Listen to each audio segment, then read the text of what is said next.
예, 정은경 후보자님. 현재 후보자님이 친상과 관련한 다양한 의혹들이 있습니다. 네. 사실 대다수의 국민들께서는 코로나 때 헌신적인 모습으로 알려지셔서 배우자의 코로나 관련 주식 투자라든가 아니면 농지법 위반 의혹들에 대해서는 굉장히 실망스러운 부분이 있지 않으실까라는 생각은 네. 합니다.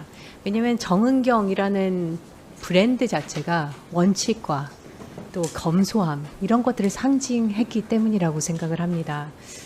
우선 농지법 위반 의혹에 대해서 좀 짚어보겠습니다. 농사를 직접 후보와 배우자분께서 지으셨다고 하셨죠. 그리고 또 농사는 배우자와 후보자가 주로 하시고 지인들은 도와줬다라고 아까 아침에 말씀하셨던 것 같습니다. 맞습니까? 시기 때마다 조금씩 그 상황에 따라서 좀 달랐습니다. 네. 농지법상으로는 제가 알기로 90일 이상 농작을 하면 되는 것으로 되어 있더라고요. 그런데 이제 상식, 이거 단순 계산 문제로 들어가게 됩니다. 아까 아침에 4월부터 10월까지 농사를 짓는 시기라고 하셨습니다. 그러면은 코로나 시기에는 경황이 없었으니까 못 하셨을 거라는 생각이 들고 그건 뭐 충분히 이해할 수가 있을 거라는 생각이 듭니다. 하지만 코로나 시기가 아니더라도 지금은 7월이죠. 그럼 한창 농사를 지어야 될 때라는 말씀이셨습니다. 근데 배우자분은 현재 인천에 근무하고 계시고 아침에는 전화도 못 받는다고 하셨습니다. 그만큼 업무에 집중하고 계시고 현재는 인천이었지만 그 전에는 경남, 창녕에서 근무를 하셨죠. 그렇기 때문에 거리상으로 봤을 때 평창 농지에 가서 농사를 짓기는 굉장히 매일 가서 짓기는 굉장히 어려웠을 거란 말씀을 드립니다. 그렇게 생각하면 4월부터 10월까지 아마 주말에만 가셨을 거라고 그것도 주말 매주 가셨을 거라고 가정해서 계산을 한다면은 56일이 나옵니다. 근데 그걸 뭐 반올림해서 60일이라고 하더라도 우리가 농지법상 90일이 안 됩니다. 그래서 법에 설사 이제 90일이 넘는다 하더라도 법의 테두리를 벗어나지는 않을 수 있습니다. 90일이 넘는다면. 하지만 법 취지에는 벗어난다고 저는 생각을 합니다. 그래서 우리가 생각하는 정은경 브랜드, 원칙을 벗어나는 편법과 이런 것들이 이제 그 브랜드에 반하는 그런 모습들이 보이기 때문에 이게 논란이 되는 것 같습니다. 이건 국민이 알고 있는 정은경 브랜드에 어긋나고 국민이 기대하고 있는 모습과는 거리가 있다는 말씀을 드리는데 어떻게 생각하십니까? 그 국민들 눈높이에 맞지 않다라고 판단하시는 부분들에 대해서는 겸허히 받아들이고 송구하다는 말씀드립니다. 농지법 관련해서는 이제 그 작용에 대한 기준을 말씀을 해주셨는데요. 창녕에 있을 때는 코로나 시기였고 또 요양병원 근무하는 특성 때문에 대외 활동을 하지 못해서 그때는 이제 농사를 네. 제대로 짓기는 어려웠다는 말씀드리고 솔직하게 말씀해 주셔서 감사드립니다. 네. 그래서 말씀을 드리는 겁니다. 그러니까 90일이 넘건 안 넘었건 우리가 그 법 취지에 맞지 않는다는 말씀을 드리고 농업이 주 소득원이 아니지 않습니까? 그렇죠? 네. 네. 생계를 위해서 농사를 짓는 농민들께는 그렇기 때문에 이러한 부분들에 있어서는 허탈감을 농민들께 드릴 수 있다는 말씀을 꼭 드리고 싶습니다. 그 사과를 하셨지만 사과를 당연히 하셔야 된다고 생각을 하고 법의 문제를 떠나서 공직자로서 도의적인 문제이기 때문입니다. 그래서 그런 부분에 대해서 국민들께서는 정은경 브랜드에 어긋나는 모습이라고 생각하실 거라는 말씀을 드립니다. 주식 거래 관련해서도 몇 가지 확인차 여쭤봅니다. 후보자의 배우자는 주식 투자에 상당히 적극적이셨던 것 같습니다. 혹시 언론에 보도된 창해 에탄올 말고 다른 코로나 관련 주식 보유한 사실이 있습니까? 없습니다. 네, 그 FTN이는 마스크 관련이라고 하지만 공업용 마스크라고 들었는데 제가 세부 회사의 사업 알겠습니다. 내용까지는 파악하기는 예, 예. 어렵지만 그거는 18년에 이미 매도했기 예, 예. 때문에 예, 코로나 다 설명해 관련이라고는 볼 수 예, 예. 없겠습니다. 창해 에탄올 주식으로 이익을 취하한 적이 없다고 하셨는데 창해 에탄올 주식을 가지고 계시면서 배당을 받으신 적이 있으십니까? 네, 배당은 받았습니다. 맞습니다. 이런 부분도 정은경 브랜드가 상징했던 것과 괴리가 있다고 생각을 합니다. 그래서 본인이 몰랐어도 장관 후보자시니까 준비하시는 과정에서 아셨을 거라는 생각이 들어서 이런 부분에 대해서는 그냥 죄송하다라는 말씀으로 사과를 좀 해주시면 어떨까라는 말씀을 드립니다. 그리고 후보자 배우자 청해 에탄올 보유 관련해서 21년도는 직무 관련성 심사를 신청하지 않은 것으로 이제 말씀을 해주셨고, 그러면 협의 내용과 문서 제출 협의 내용을 이제 감사원과 다 하셨다고 아까 상세히 설명해 주셨는데, 인사혁신처요. 예, 이상이 없는 것으로. 근데 그런 문서를 제출하셨나요? 해주셨나요? 지금 질병관리청이 준비하고 있는 걸로 알고 있는데요. 제가 여기 들어와 있어서 제출했는지는 확인을 못했습니다.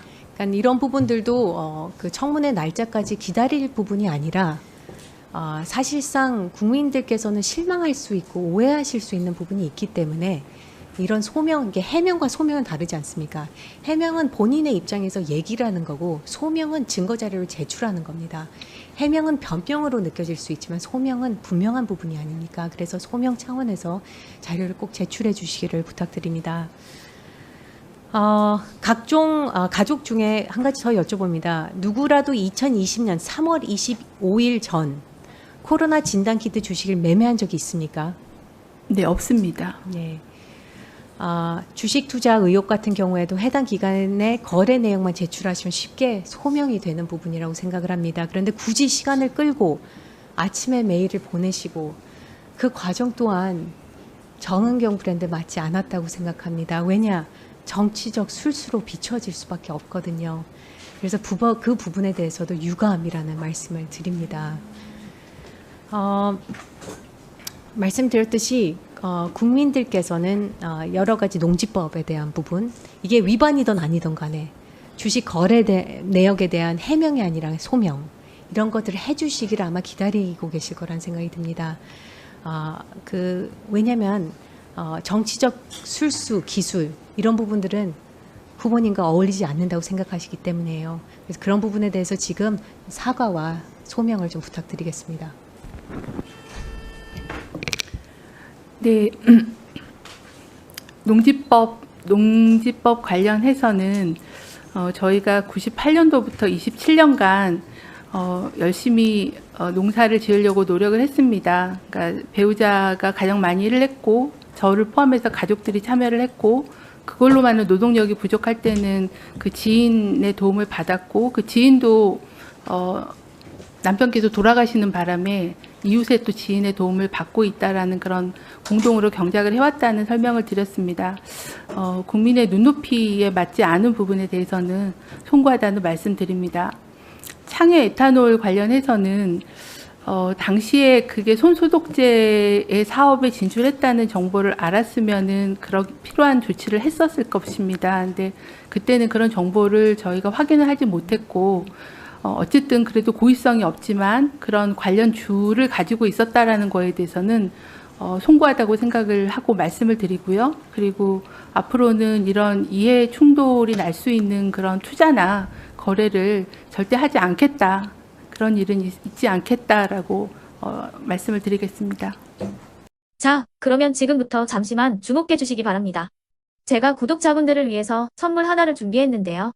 제가 항상 여러분들께 드리는 말씀이 있습니다. 뉴스만 평소에 잘 챙겨보셔도 돈이 되고 돈을 벌 수 있다라고 말씀을 드렸는데요. 여러분들은 여기 보시는 삼성전자 뉴스를 보고 어떤 생각이 드세요? 아니면 정치인들의 뉴스, 날씨 뉴스를 보고는 어떤 생각이 드시나요? 그냥 뉴스만 보고 끝내는지 아니면 이 뉴스를 어떻게 이용할 수 있는지 이 부분을 고민하고 계시는지를 되물어보고 싶습니다. 그 이유가 뭐냐 하면 제가 지난번에 여러분들께 뭐라고 말씀을 드렸었죠? 지금은 반도체 섹터를 눈여겨보셔야 한다고 말씀드렸습니다. 그리고 나서 이런 썸네일들 뉴스를 통해서 많이 보셨을 겁니다. 반도체 내용이 이슈가 됐을 때 부자들은 어떻게 생각한다? 반도체 관련주들은 뭐가 있는지, 어떤 종목이 가장 좋은지, 어디에 투자해야 돈이 몰리는지 자연스럽게 생각한다고 제가 말씀을 드렸죠. 그 이유가 뭐냐 하면 부자들이 봤을 때는 이슈가 곧 돈으로 이어지고 그 이슈가 나에게 돈을 벌어준다는 경험적 확신이 있기 때문에 부자들은 항상 이런 사회적 이슈를 관심 있게 챙겨본다고 제가 말씀을 드렸습니다. 이번에도 마찬가지인데요. 제가 지난번에 시청자분들과 함께하는 주식으로 수익 내기 이벤트를 진행했었죠. 당연히 100% 무료로 진행을 했었고요. 여기 보시면 아시겠지만 제가 지난번에도 구독이라고 보내주신 모든 시청자분들께 반도체 관련주 중에 가장 크게 급등할 딱 한 종목, 많은 종목도 아니라 한미반도체 한 종목을 여러분들께 추천드렸어요. 그러면서 여기 나와 있는 대로 정확히 얼마에 매수해야 하는지, 그리고 수익률이 어느 정도 나왔을 때 팔아야 하는지를 이런 부분들까지 여러분들에게 정확히 알려드렸었는데 지금 실제로 어떻게 되었다? 오른쪽을 보시면 아시겠지만 제가 지난번 문자 발송으로 이 한미 반도체를 소개해드리고 나서 실제로 이렇게 5배 이상 어마무시한 상승이 나왔습니다. 100만 원만 투자를 했어도 무려 500만 원이 넘는 수익금이 생긴 거죠. 그래서 당시에도 굉장히 많은 분들이 제가 드린 이 한미 반도체로 수익을 내실 수가 있으셨을 텐데요. 다시 한번 축하드린다고 말씀을 드리겠고 이번에도 마찬가지입니다. 앞으로도 2024년, 2025년 계속해서 기대해볼 섹터는 AI입니다. 그 중에서도 AI 반도체는 그 누구도 부정할 수 없는 미래 성장 산업입니다. 그러면 우리가 어떻게 생각해 볼 수 있을까요? AI 반도체 종목 중에 앞으로 크게 대장 역할을 하면서 10배 이상 급등할 수 있는 템베고 종목을 지금부터 열심히 추적해야 한다는 겁니다. 큰 돈을 투자하지 않더라도 월급의 일부분 아주 소액이라도 이 종목을 모아가야 수백 %의 수익률을 손에 쥘 수 있는 것이죠.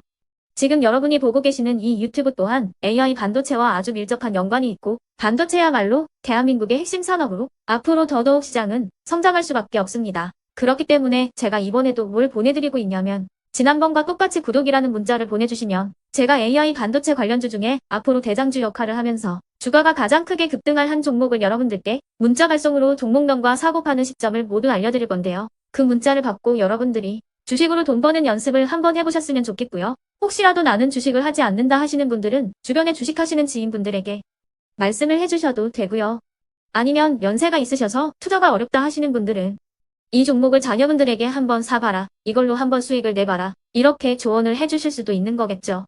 그래서 지금 이 영상을 보시는 시청자분들 중에 나도 이번 종목이 좀 궁금하다 하시는 분들은요. 누구나 상관없이 그리고 어느 시간대나 상관없이 부담 없이 010-2514-5930번으로 구독이라는 문자 보내주시면 제가 이번에도 똑같이 무료 추천 급등주 문자를 보내드리겠습니다.